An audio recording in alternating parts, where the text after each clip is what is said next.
დღევანდელი ვიდეოს თემა არც ერთ იუთუბერს, არც ერთ კონტენტ მეიკერს და საქართველოში ქართულ ენაზე არავის არასდროს გადაუღია.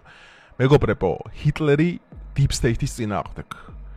ეს არის ყველაზე გახმაურებული საქმე, რომელიც სულ ახლახანს ამოტივტივდა. აი ეს ჩემგან არსებული სტატია, ჩემგან ხელმარჯვნივ არსებული სტატია მიუთითებს ჩემი თეორიის სინამდვილეზე, რომ ადოლფ ჰიტლერი მეორე მსოფლიო ომამდე პროცესებში დაეჯახა ევროპაში ყველაზე გავლენიან ებრაულ ოჯახს, რომლებიც პირველი მსოფლიო ომის შემდგომ გაპარტახებული გერმანელების ხარჯზე გამდიდნენ. საუბარი მაქვს როთშილდების ოჯახზე, მეგობრებო. დღეს იმდენად მაგარ თეორიაზე ვაპირებ მე საუბარს, რომ აი თქვენს ადგილზე მართლა მოიმარაგეთ პოპკორნი, დაისხეთ რამე ცივი და კარგად ჩაუჯექით ამ ვიდეოს, რადგანაც ამ თემაზე მე კვირობის განმავლობაში მუშაობდი, იმისათვის რომ თითოეული ინფორმაცია, რაც კი არსებობდა უცხოურ საინფორმაციო ქსელებზე, გადმომეთარგმნა, ესე თქვათ, ანალიტიკურად ამეკავშირებინა ერთმანეთთან და ეს ვიდეო მე თქვენთვის გადამეღო. ასე რომ ჰიტლერი როთშილდების წინააღმდეგ. სანამ ჩვენ ამ ვიდეოზე გადავალთ, მანამდე გთხოვთ რომ დალაიქოთ ვიდეო, გამოიწეროთ არხი, გაუზიაროთ ვიდეო მეგობრებს. ასევე აღწერაში მითითებულია დონაციის ლინკები, რითიც შეგიძლიათ არხის განვითარებაში დაეხმაროთ და სხვადასხვა სოციალურ ქსელზე შეგიძლიათ გამომიწეროთ, რომელიც ასევე აღწერაშია მითითებული.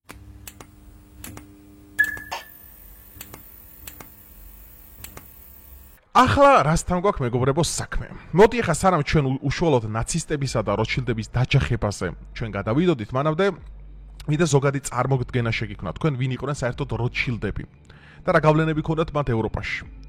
მეგობრებო, როთშილდები და როთშილდების ოჯახი სათავეს იღებს შუა საუკუნეების ევროპიდან, კონკრეტულად ფრანკფურტში. მამამთავარმა როთშილდმა დაარსა პირველი ბანკი. მაგამდე ვაჭრობდა, ესე თქვა, ძვირფას მონეტებზე, სხვადასხვა სავაჭრო საქმიანობებში და დააგროვა ძალიან დიდი ძალაუფლება. ძალიან დიდი ძალაუფლება ფრანკფურტში, რითიც მას ეყოლა 5 შვილი, რომლებსაც გადაუნაწილა ეს ძალაუფლება, ეს მევახშეობა, ბანკები, ეს ფინანსირება, პროცენტები და სხვადასხვა რამე და ევროპის სხვადასხვა ქვეყნებში გაამწესა. ეს იყო პარიზი, ვენა, ლონდონი, იყო ასეთ კი პრაღა რამდენადაც და თავისთავად ფრანკფურტი. აქ საუკუნეების განმავლობაში მე მინდა გითხრათ, არაერთი ომები დაუფინანსებიათ როთშილდებს, მათ შორის ძალიან ცნობილი და ბოლო დროს გახმაურებული იყო ნაპოლეონის წინააღმდეგ აგორებული კოალიციური დაპირისპირება, რომელსაც ასევე როთშილდები აფინანსებდნენ, იმიტომ რომ მათ ინტერესებში საფრანგეთის იმპერია არ შედიოდა და როდესაც ჩვენ მიუკაკუნეთ უკვე პირველ მსოფლიო ომს და თქვენ ისტორიის სწავლებას ახლა აქ არ დაგიწყებს, ძალიან კარგად იცით, რომ გერმანია მარცხდება პირველ მსოფლიო ომში. რითიც გერმანელი მოსახლეობა აღმოჩნდება უზარმაზარი რეპარაციების წინაშე, გაპარტახებული მორალურად, დაცემული სულიერად, რომელსაც ჰიტლერი აღწევს მაინ კამფში, ხო, რომ გერმანელები გაპარტახდნენ, ხოლო მათ ხარჯზე გამდიდნენ ვინ? გამდიდნენ ებრაელები. მაგრამ რომელ ებრაელებზე აქ საუბარი ძალიან საინტერესოა, იმიტომ რომ აქამდე, როდესაც ძალიან ბევრი თეორია არსებობდა, აქამდე ხო რატომ სულდა ჰიტლერს ებრაელები, ხო, მაგრამ არასდროს ამ თემას არავინ არ შეხებიო. არასდროს, აი მე მაგიტო ვაპირებ, ხა პირველად თქვენ აი ეს ამონარიდი, რომელიც 1938 წლის 8 აპრილის ერთ-ერთი ჟურნალიდან არის, ფარდასხდის მეგობრებო მეორე მსოფლიო ომის რეალურ დაწყებას. ეს არის ძალიან მნიშვნელოვანი. ჩვენ აქამდე მივალთ. ეხლა რაზეა საუბარი? პირველ მსოფლიო ომში გაპარტახებული გერმანია მის ხარჯზე გამდიდრებული ეს ბანკები ევროპაში, რაზედაც დაიწყო უკვე პირველი მსოფლიო ომის შემდგომ ეს დაახლოებით საუბარი მაქვს 1925-1930-იან წლებში, როდესაც უკვე მომძლავრდნენ უკვე იატაკუშა გაერთიანებაში ნაცისტები, აქ ჰიტლერი როდესაც გამოდიოდა იმათ როქია სიტყვით, როდესაც პროკლამაციებს ბეჭდავდნენ, ყოველთვის მიდიოდა იმაზე საუბარი, რომ აი ეს ხალხი მდიდრდება, როდესაც ჩვენ ღარიბდებით, ჩვენ მორალურად შეურაცხყოფილნი ვართ, ჩვენ განვიცდით ამ უზარმაზარ რეპარაციებს, რომელიც უსამართლოდ გვაკისრიათ, ამის ხარჯზე ძალიან მდიდარი ოჯახები მდიდრდებიან. ანუ რეალურად, როდესაც ჩვენ ახლა საუბრობთ აი ტრამპი Deep State-ის წინააღმდეგ და ძალიან ბევრი ეგეთი მაგალითია, ხო, თანამედროვე პოლიტიკაში ხო, ვინ არ ებრძვის ორბანი ისის. რეალურად თუ სიმართლე გაინტერესებთ ისტორიაში მართლა ვინც დაეჯახა, აი ბჭყალებში Deep State-ს და ღრმა სახელმწიფოს, ანუ ჩრდილოვან ძალაუფლებას, იყო ადოლფ ჰიტლერი. და რა შემდგომარეობს ახლა ეს ყველაფერი? როდესაც 1923 წელს ფაშისტები მოდიან ძალაუფლებაში, რასაც ის იწყებს ჰიტლერი, ხო, ეს ბროლის ღამე, გრძელი დანების ღამე, მასობრივი დაწვა, როდესაც მოაწყო ამ იმის რა ქვია ებრაული ლიტერატურისა და იმის, აქ მთლიან სამიზნეში პარალელურად ამზადებდა მეგობრებო ავსტრიის განთავისუფლების გეგმას. რადგანაც ჰიტლერის რწმენით, ჰიტლერის შეხედულებით ავსტრიელები და გერმანელები იყვნენ ერთი ხალხი, შესაბამისად ორ სხვადასხვა სახელმწიფოში ცხოვრობდნენ. და აქ იყო ძალიან სერიოზული მაშინ ავსტრიას მეფე მართავდა, სხვათა შორის ეხლა ჩვენ მოდი უცებ გადავიტან ამას განახებთ, ვიზე მოგსმეს საუბარი. ლუის ნათანიელ როტშილდი, რომელიც განაგებდა ვენის ბანკს, რომლის დაქვემდებარში უწარმოუდგენელი ძალაუფლება იყო მეგობრებო და როდესაც ჰიტლერი ძალაუფლებაში მოდის, ეს ადამიანი განაგებს კონკრეტულად ავსტრიის ბანკს. ეხლა რა ხდება? 1900 მოდი ხა ის განახოთ 1938 წელს ეს არის ძალიან ცნობილი ისტორიული მოვლენა, როდესაც ჰიტლერი დაახლოებით 1 წლიანი პროპაგანდის შედეგად ახდენს ავსტრიელი მოქალაქეების სრულ, ესე ვთქვათ, მობილიზებას ის ხრი რომ შენ მეფე უნდა გადააგდო და შენ უნდა მიიღო ფიურერი, რადგანაც ავსტრია თუ გერმანიის შემადგენლობაში შემოვა, მას ექნება ძალიან დაბალი პროცენტები, მათ ისა რა ქვია, სოციალური მდგომარეობა გაცილებით დაიწევს, უფრო გამდიდრდებიან, უფრო ღირსეულად იგზნობენ თავს და ეს დიდი ნორდიკული გერმანული რასა ერთად შეერთდება და ხო, ესეთი იყო პრინციპი. ეხლა რა ხდება? ჰიტლერმა იმდენად კარგად მოამზადა ავსტრიის ანშლუსის გეგმა, რომ ტყვიაც არ გაუსურია, ესე შევიდა ჰიტლერი იმაში, რა ქვია, ვენაში, ეს იყო ძალიან ცნობილი, შეგიძლიათ კადრები ნახოთ, ამით ჰიტლერი როგორ გადაადგილდება იმაში, რა ქვია, ვენის ქუჩებში და სადაც ხალხი ზარზე იმიტხვდება, ვარდებს უფერენ, ასე შემდგომ. ეხლა რა ძალიან საინტერესო თემა მეგობრებო. აქ ხდება სწორედ რამოდენიმე კვირაში, 8 ապრილს, ეს სტატია იბეჭდება გერმანულ პრესაში. საუბარია ნაცისტებმა გადაატრიალეს როტშილდების ბანკი. აქ არის აღწერილი, ოფიციალურია მეგობრებო, მე მინდა ახლა მის სინამდვილეს წარმოგიდგენთ. Vienna Friday, პარასკევი, it was officially announced last night that some Rothschild Bank in Vienna has been taken over by public body, the Austrian Credit Institute for Public Works. და აქ არის საუბარი, რომ ბარონ ლუის როტშილდი არის დაპატიმრებული და მას შეუწყდა ყველანაირი საქმიანობა. კიდევ ერთხელ შეგახსენებ, საუბარია ამ ადამიანზე. ამ ადამიანზე, რომელიც არის იმის შთამომავალი, თავარი როტშილდის და ეს როტშილდები კაცო მეორე მსოფლიო ომის მერე ძალიან მძლავრი ძალა იყო ისრაელის სახელმწიფო როტშილდების დაარსებულია პირდაპირ აქ ამის ვიდეოს განახებთ ამას, რომ პირდაპირ აქვს ნათქვამი დიდ ბრიტანეთში მცხოვრებმა ერთ-ერთმა როტშილდმა ბარონმა თქვა, რომ ისრაელი ჩვენი დაარსებულია. ეხლა უყურეთ მეორე სინამდვილე აგერ, ეს არის მეგობრებო უკვე ავსტრიაში გამოცემული, ამერიკაში გამოცემული გაზეთი, სადაც აქ საუბარი არის, რომ ნაცისტებმა შეუწყვეტეს საქმიანობა ავსტრიულ ბანკს. აქ ხდება ერთი ძალიან საინტერესო მომენტი, რაზედაც მე მინდა ყურადღება გავამახვილო, რომ ბრიტანეთიდან წამოვიდა უზარმაზარი შეთავაზებები და საუბარი იყო დაახლოებით 20 მილიონ რაიხმარკაზე, რომ ეს ლუის ნათანიელ როტშილდი ფაშისტებს შეეწყალებინათ და გაეპარებინათ ავსტრიიდან დიდ ბრიტანეთში. მე იხიცით, რომ დასახლდნენ და იხა წარმოუდგენელი ძალაუფლება ჰქონდათ მორგანები როტშილდები, მაგათ მიყავდათ პარადი და დღესაც ეგრე არია, ხო? TV-ს საქართველოს ბანკი თქვენ რა გონიათ, ვის ხელშია? ეს არის მეგობრებო ძალიან საინტერესო რამ, რაც ეხა ისტორიაში ხდება და რაზედაც მე მივადექი და ეხა თქვენი საიდუმლო მინდა თქვენთან ერთად ამოვხსნა. მოდი ორი წამი შევგეცოთ. თქვენ ხა მინდა პარალელი გავავლო ისტორიაში. დაახლოებით, აღმოსავლეთში, როდესაც სტალინი ძალაუფლებაში მოდის, დაახლოებით საუბარი 1924-1924, აი პირველი ისენი რო იწყება რეპრესიები, რო იწყება მაშინ ანტიტროცკი რო ქვეყნიდან გარბის. ძერჟინსკი და ეს ებრაელები მიცვარიან მანდაც იმაში სტალინის დროს კომუნისტები რომ მოდიან და იწყება ეს დიდი ისტერია, ძალიან დიდი. ხო, რომ მაგალითად ეროვნების ნიშნი, დევნიდეს ძალიან შესანიშნავი სერიალია, შეგიძლიათ უყუროთ, ტროცკი რუსულენოვანი, აი თავიდან ბოლომდე აღწერილი, ეს აი როგორ ხდება ესე თქვათ რევოლუციამდელი რუსეთი როგორია და რევოლუციის შემდგომი და აქ თქვენ ნახავთ, იქაც ანტისემიტური განწყობები, მარტო ფაშისტურ გერმანიაში როგორია, იქაც იყო ესეთი რამ. ეხლა რა ხდება? ეს გეგმები რაც გაწერილი იყო, რომ გერმანიაში კომუნიზმი და მარქსიზმი უნდა გავრცელებული იყო, როგორც ეს მოხდა რუსეთში, რაც როტშილდების გეგმაში იყო, რადგანაც ეს კოლექტიური იდეაზე დაფუძნებულიუტოპია, რომელიც რა თქმა უნდა ექსპორტირებული იყო ჯერ რუსეთში, თუ ლენინის დაფინანსებული იყო, ტროცკის დაფინანსებული იყო, უბრალოდ სტალინი გამოეპარა იქ რომ ყველას დედაუტირა, ასევე იყო გერმანიაში დაფინანსებული იდეა იმის შესახებ, რომ გერმანიას უნდა გამხდარიყო კომუნისტური, მაგრამ ჰიტლერმა ეს გეგმები სრულიად ჩაშალა. რადგანაც აბსოლუტურად უმცირესობაში ყოფა ნაცისტებმა მოახერხეს გადაეტრიალებინა და ბოლოს ჰინდენბურგმა თვითონ შეერთებინა კანცლერის თანამდებობა და გახდა რაიხფიურერი, ხო? ეხლა მეგობრებო, რასთან გვაქვს საქმე? როდესაც როტშილდი გამოიხსნეს, ლუის ნათანიელ როტშილდა ბრიტანეთში გაუშვეს, ევროპაზე დაკარგეს ტოტალური კონტროლი. ანუ ვეღარ აკონტროლებდნენ სიტუაციას, რადგანაც დაიწყო ეს ისტორიაში ეს ჰოლოკოსტის პერიოდი, დაიწყო ანტიებრაული ისტორიები და მთელი რიგი ხმერები, რაზედაც მათ ტოტალური კონტროლი ჰქონდათ დაკარგული, ისინი ვეღარაფერს არ აკეთებდნენ. მაგრამ არის ძალიან საინტერესო მომენტი. ძალიან, რომელიცაც სამწუხაროდ ეს დღის წესრიგში არასდროს დაისმის ხოლმე ეს კითხვა.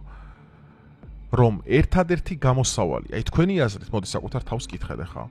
რა იყო სოფლიოში არსებული ორი უზარმაზარი ძალა, საუბარი მაქვს საბჭოთა კავშირზე და ნაცისტურ გერმანიას, რომლებიც მართლა იყვნენ საკუთარი ბუნებრივი რესურსებით, საკუთარი ინდუსტრიალიზაციით, საკუთარი განვითარებით და სხვადასხვა კომპონენტში ორივე ძალიან მათ შორის თანამშრომლობდნენ. ჩვენ ამის კადრები ვიცით, როდესაც მოლოტოვ-რიბენტროპის იმას პოლონეთს შუაზე იყოფენ, გერმანელები ერთადაც იღებდნენ სურათებს კომუნისტები და ფაშისტებზე მაქვს საუბარი.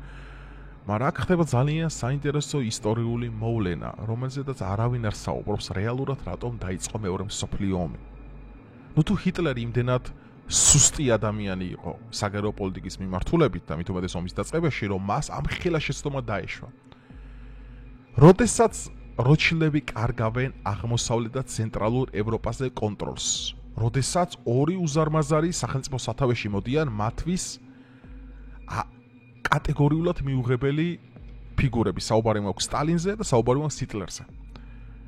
რა უნდა გააკეთონ მათ ისეთი, რომ ეს ორი მათი თვალებიდან გამომავალი პერსპექტივა, ანუ ბოროტება მოიშორან თავიდან. ანუ უნდა დაიწყოს ომი. ომის შორის ფაშისტებსა და კომუნისტებს შორის. აი სწორედ ბაბამთავარი ლუის ნათანიელ დე როჩილდი და ასევე ბრიტანეთში არსებული სხვა ეს გავლენიანი როჩილდის ოჯახის ბარონები და წარმომადგენლები სწორედაც იგზავნება ერთ-ერთი სხვათა შორის ძალიან გავრცელებული თეორია და მე უნივერსიტეტში სწავლობდი, როდესაც ეს მე პირველად მოვისმენე. იგზავნება დეპეშა კომუნისტების სახელზე, რომ გერმანელები, ბოდიშით გერმანელებს შეუვარდებათ წერილი ხელში, სადაც ეს გაშიფრულია, ენიგმა და რაღაც ეგეთი ისენი იყო, მაგან ისეთი კოდები ქონდა დაშიფრული, რომ ვითომ საბჭოთა კავშირი ემზადება გერმანიაზე თავდასხმისთვის. შექმნეს ეს პროცესი. რითი манипуляციებით, რითი ხელოვნურად გაშვებული, ფალსიფიცირებული წერილითა და დეპეშითა და ტელეგრამით, რომ ვითომ ფაშისტები, კომუნისტები აპირებენ ფაშიზმს თავდასხმას. რაზედაც ამან გამოიწვია ის, რომ ოპერაცია ბარბაროსა იწყება და ფაშისტებმა გადალახეს საბჭოთა კავშირის საზღვარი და დაიწყოს ომი. ანუ იმისათვის, რომ ძალაუფლება მათ დაებრუნებინათ, ერთადერთი გამოსავალი რა იყო? ისინი ბანკებს ვეღარ აკონტროლებენ ადამიანებს, ვეღარ აკონტროლებენ მთავრობებს. მაშინ რა უნდა მოხდეს? უნდა დაიწყოს ომი. და სწორედაც ეს იწყება 1929 წელს. მაქან მე კიდევ ერთხელ შეგახსენებ. არც საბჭოთა კავშირს და არც გერმანიას ერთმანეთთან ცუდი ურთიერთობა არ ქონიათ. მათ შორის მოლოტოვ-რიბენტროპის პაქტი კიდევ ერთხელ იმეორებ, პოლონეთი გაიყვეს შუაზე და პირდაპირ რკინას ყიდა საბჭოთა კავშირი გერმანიაზე და ორივე ხორბალს ყიდულობდა გერმანია და ურთიერთთანამშრომლობად შეუძლებელი ვაჭრობა მიდიოდა მათ შორის. აი მეგობრებო, რასთან გვაქვს საქმე? აი რასთან გვაქვს რეალურად ჩვენ საქმე, რა არის რეალურად ის ისტორია, რასაც ჩვენ და თქვენ არ გვანახებენ და არ გვიყვებიან. ისტორიაში არსებობს მომენტები, როდესაც ჩვენ შეიძლება გამოგეპაროს ისეთი ბუმბერაზი, როგორიც არის სტალინი. ჩვენ შეიძლება გამოგეპაროს ისეთი ბუმბერაზი, როგორიც იყო ჰიტლერი. რითი? ხო, საკუთარი მსოფლმხედველობით, საკუთარი პიროვნული სიძლიერით, საკუთარი მიზანსწრაფულობითა და ხალხის აყოლიებით. და სწორედაც ეს როდესაც დაიტესტა, ჩვენ ამ სინამდვილე ამის დავინახეთ. რადგანაც ჰიტლერმა მართლა დაკეტა როჩილდების ბანკი ევროპაში. თქვენ კიდე არ იცით, მეგობრებო, მე სტატია მაქვს ნათარგმნი მეგეუნებით, თქვენ რო ნახოთ ნაცისტურ გერმანიაში რა პირობებში იყვნენ გერმანელები პირველი მსოფლიო ომამდელ პირველი მსოფლიო ომის შემდგომ პერიოდში და 1923 წელს მოდიან უკვე გერმანელები ფაშისტების სათავეში, ასეთი ეკონომიკური მდგომარეობა, ასეთი ინდუსტრიული წინსვლა, ასეთი ეკონომიკური ზრდა, ასეთი სავაჭრო ურთიერთობის და ასეთი სამხედრო ინდუსტრიული კომპლექსები, ასეთი მეცნიერული განვითარება, ასეთი სხვადასხვანაირი მიმართულებები არასდროს ისტორიაში არავის არ ქონია. და საუბარი მაქვს მეგობრებო, ეს 1933, 1945. თქვენ წარმოგიდგენიათ არასრულ 11 წელიწადში შენ დაანგრეული ქვეყნიდან გახდე პირველი მსოფლიოში. გახდე ლუთვავე, მაგალითად თვითმფრინავების მშენებლობა, ავტოინჟინერია, აუდი, პორშე, BMW, მერსედესი, ჰუგო ბოსი, სტანისამოსი, ანუ პრაქტიკულად მეცნიერებაზე და ქიმიაზე და ფიზიკაზე და იმაზე საუბარი არ მაქვს, მიქონდათ იქაურობას, ხო? ანუ ტოპ ტვინები მართლა ვინებიც იყვნენ მათ დროს, ხო? ყველანაირად გამოუყენეს ეს ყველაფერი გერმანელ ხალხს. უბრალოდ ამ თემაზე იმიტომ არავინ არ საუბრობს, ძალიან ტაბუდადებულია ამაზე საუბარი. თორე რეალურად რაც მათ ფაშისტებმა რეფორმები გერმანელებს შეუტანდნენ, ისტორიაში არ ქონიათ ეგეთი. ნულოვანი იყო პროცენტი. ყველანაირი კერძო ბანკი, რომელიც არსებობდა იმაში რა ქვია, ფაშისტურ გერმანიაში, ყველა გადავიდა სახელმწიფო კონტროლის ქვეშ. ბანკები ხალხს აღარ ძარცვავდნენ. როჩილდები, რაც ეს კიბო მოიშორა, როჩილდები, რომლებიც უზარმაზარი პროცენტის სასხა და სხვა ადამიანები, რომლებიც კვდებოდნენ, იმაშებოდნენ, რა ქვია, სოციალურად დაუცველები იყვნენ და უკიდურეს სიღარიბეში ცხოვრობდნენ, იმის გამო რომ ეს რეპარაციები და პროცენტები მათ მისულოდათ. ეს რო ბოჭრა ჰიტლერმა მის შემდგომ შეიცვალა გერმანელი ერის ცხოვრება უკვე. გამდიდრდა ხალხი, წინ წავიდა მეცნიერება, განვითარდა დამოუკიდებელი სხვადასხვანაირი ისინი რა ქვია, მიმართულებები, ანუ საუბარი რაზე მაქვს? ნახე, საუბარი მაქვს იმაზე, რომ რეალურად თუ ისტორიაში მართლა ვინმე deep state-ს მართლა დაეჯახა და რაღაც ეტაპზე მაინც ძლია, ესენი იყვნენ ფაშისტები. აი, ამას უბრალოდ არანაირი სხვა ალტერნატივა ეხლა ვიღაცამ რამე მოიყვანოს და მოიყვანოს, ეს თემა ტაბუდადებულებით, რომ ამ თემაზე ეშინიათ საუბრის. და მე მესმის სათულს ეშინათ, მაგრამ არ უნდა ეშინოდეს ამაზე საუბრის, იმიტომ რომ ეს ჩვენ დღევანდელ რეალობაში რაც ხდება მაგალითად, თუნდაც საქართველოს მდგომარეობაში ავიღოთ, თუნდაც ნებისმიერ სხვა ქვეყნის მდგომარეობაში, ხო, რამხელა პროცენტები აქვს ბანკებს. როგორ ძარცვავენ ხალხს, სულ ზღაფავს ხალხი. ამ ხელა პროცენტები და იმით როგორ მდიდრდებიან. თანვინები, ჩვენი აქციონერები კი არა, ვიღაც დიდ ბრიტანეთში ყოფილი გაურკვეველი ჯიშის მილიარდელები, რომლის შესახებ არაფერი არ ვიცით. აი ესენი იყვნენ როჩილდები. და ნაცისტებმა დაადუღეს. აი ეს არის მეგობრებო, აი რეალურად. მე ეს ყველაფერი თქვენ იმიტომ ჩაგიწერთ, თქვენ წარმოდგენა მართლა გქონდეთ ამ ყველაფერზე. რომ ისტორია რეალურად გასწავლოთ. ამ ინფორმაციას, ამ გაზეთებს და იმას არ აქვეყნებიან, არ აკეთებენ, იმიტომ რომ თქვენ არ უნდათ რომ სიმართლე იცოდე.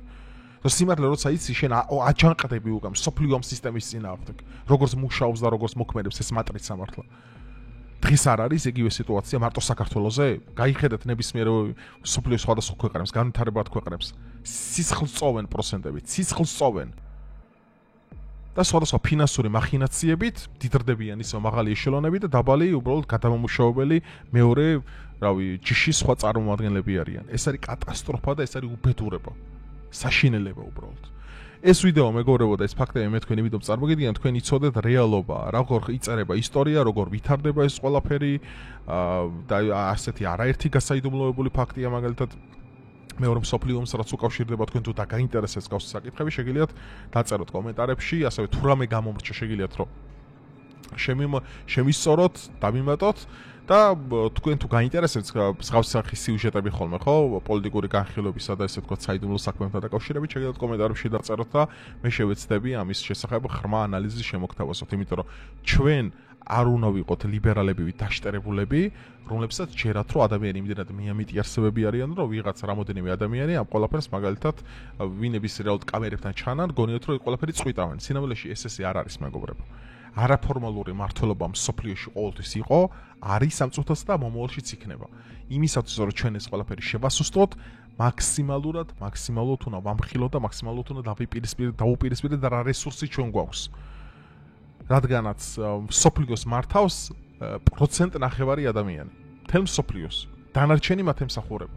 აი ეს არის რეალობა. მათ შორის იყვნენ ეს როჩილდები, როჩილდები ხა 21 საუკუნეში ისე აღარ არიან, უფრო მორგანები და ლარი ფინკები და სხვა ტიპები არიან, მაგრამ აქ სინამდვილეში როჩილდებს ხოდა წარმოუდგენენ, მე ცალკე ვიდეოს თქვენ ჩაგეძა და ისრაელი როგორ დაიბადა რა. ისრაელის დაბადებაში უდიდესი როლი მიუძღვით ამ ოჯახს. როჩილდების ბარონ როჩილდზე მაქვს საუბარი. სულ ახალ გარდაიცვალა ის ადამიანი, რომელსაც ინტერვიუს განახეთ მოგასმენებთ. დაახლოებით 2 წელს წინ 2023-ში გარდაიცვალა ეს ბარონ როჩილდი, რომელიც საუბრობს, რომ ჩვენმა ოჯახმა დაარსა ისრაელი. ჩვენი დაფინანსებით, ბალფურის დეკლარაციით, თეოდორ ჰერცლი, ეს ყველაფერი სიონიზმი რაც იყო გაწერული იყო დიდი ბრიტანეთიდან. აბა ბრიტანული მანდატი რატო არის პალესტინის ტერიტორიაზე ორი ისრაელისა და პალესტინის სახელმწიფოების წარმოქმნით? რატომ? ვინ ამარაგებდა ამ ყველაფერს? ბრიტანეთის. ვინები იყვნენ ბრიტანეთს ხა მეტი დარდი არ თქო, ვინები როჩილდები. ამიტომ მიამიტები არ უნდა ვიყოთ ამ ყველაფერზე და ვაიმე რეების ჯერა deep state-ი, აი ფაქტები დაგილაგე ძმაო, აი ხა მე მოვიყვანე ეგერ გაზეთი, აგერ აი ძმაო ამოჭრილი, შეგიძლია შეხვიდე, გინა ChatGPT-ს, გინა Grok-ს და ვისაც გინა კითხე. ეს სტატია ოფიციალურად ამოჭრილია. რომ ნაცისტებმა გადაატრიალეს როჩილდების ბანკი ისტორია. ესეთი ფაქტი პრეცედენტი არ ყოფილა ისტორიაში. მართლა deep state ტრამპი როგა deep state-ს ებრძვიოდა რაღაცა, აი deep state-დან ბრძოლა რა არის. ეგ არა ტრამპი რასაც აკეთებს, ეგ deep state-ს ბრძოლა, ეგა deep state-დან თანამშრომლობა. და კოჰაბიტაციაში შესვლა. ეგ არ არის მეგობრებო, რეალობა, ეგ არ არის დამიჯერე, ეგ არის ტყუილები. და რომ იცოდეთ, ვინები გმართავენ თქვენ, ერთ რამეზე უნდა დაფიქრდეთ, რომელიც ერთ-ერთმა ძალიან ჭკვიანმა ფრანგმა განმანათლებელმა ვოლტერმა თქვა. დაფიქრდი, რაზე ლაპარაკს გიკრძალავენ. დაფიქრდი, რაზე ლაპარაკს გიკრძალავენ, რის კრიტიკას გიკრძალავენ. აი ისინი გმართავენ შენ, რის კრიტიკასაც შენ გიკრძალავენ. აი ეს არის მეგობრებო თანამედროვე რეალობა. ამიტომ რა ვიცი, ალბათ ბევრი რაღაც წავიკითხე ამასთან მიმართებაში, ბევრი საინტერესო სტატია, ბევრი საინტერესო მონათხრობი, რავი, თქვენ თუ რამე დაამატებთ, შეგიძლიათ კომენტარებში დაწეროთ და თუ ბზღავს შინასის ვიდეოები თქვენ მოგწონთ, შეგიძლიათ დაწეროთ აბლა კომენტარებში და მე ხო იცით საინტერესო ვიდეოებს არასდროს არ მოგაკლებთ. დროებით.